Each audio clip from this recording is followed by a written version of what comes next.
This is for all you busy women.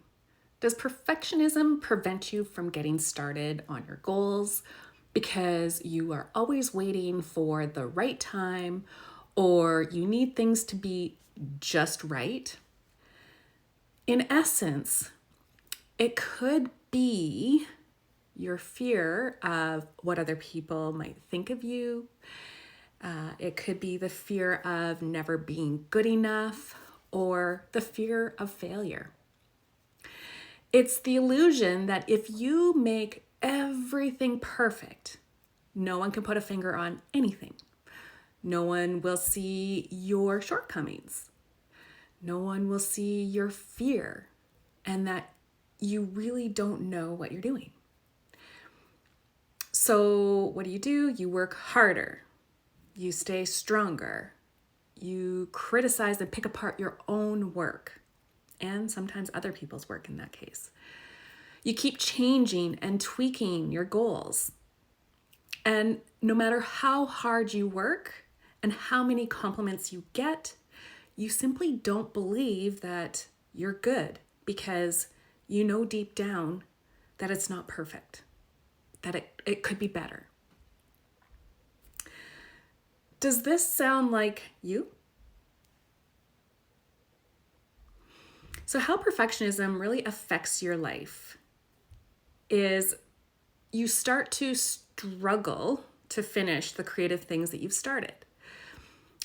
You don't maybe begin in the first place, and you let the stories in your head overwhelm you, and you have to fight constantly from procrastinating. Or maybe you're comparing your journey to someone else's and you're expecting yourself to be as far ahead as they are. Maybe you feel no joy or lightness during the process. And if you do manage to keep going and persevere, maybe you keep working on details over and over and over because finishing means opening yourself up to criticism, or if it's a job, no sales, or if it's your wellness journey or anything like that, failure, etc. And I really love this quote from Liz Gilbert.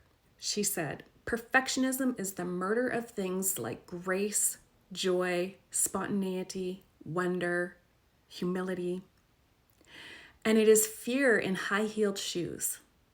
But it can trick you because to some people, it seems like a virtue. It isn't. It's just fear." So let's take a look at 3 steps to be able to move past this perfectionism that you might be carrying. So step number 1, we need to become aware. Step number 1 is awareness. So what has to happen for you to be able to move past perfectionism and any other fear is recognizing what's happening.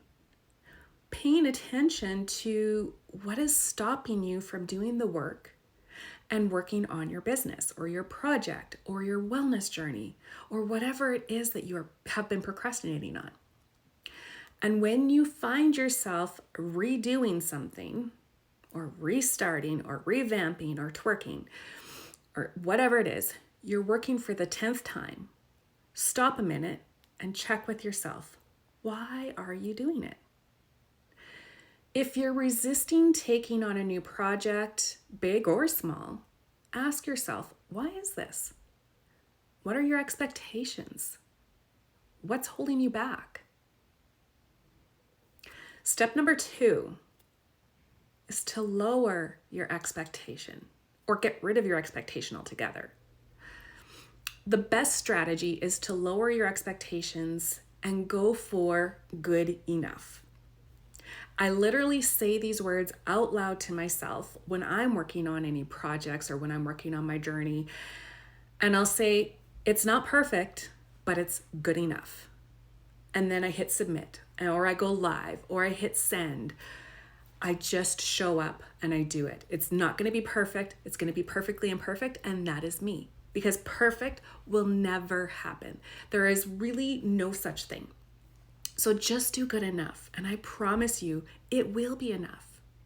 Most perfectionists aim for 150%, So if you stop at this is good enough, I'll bet you're still getting 100% to what other people may achieve. Make sense? So just doing work that is good enough can be anxiety inducing for some people, and I get it. But one of the dangers of perfectionism is this all or nothing thinking. Either you won't do it or it has to be the best. But what happens is you go for nothing. And that's truly a shame, because aiming at doing good enough work puts you in that huge gray area where we all are, right? It puts you in the game. It gets you going. Okay? Step number 3, do it for fun. Now hold on a minute. Before you roll your eyes at me on this, I want you to hear me out. Taking the attitude of working just for fun is really actually a clever strategy,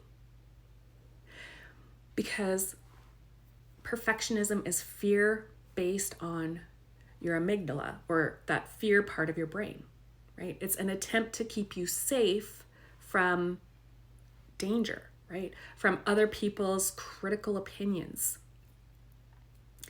And then this will make you feel that the stakes are high, and sometimes too high, because maybe people won't like it, or maybe people won't support you.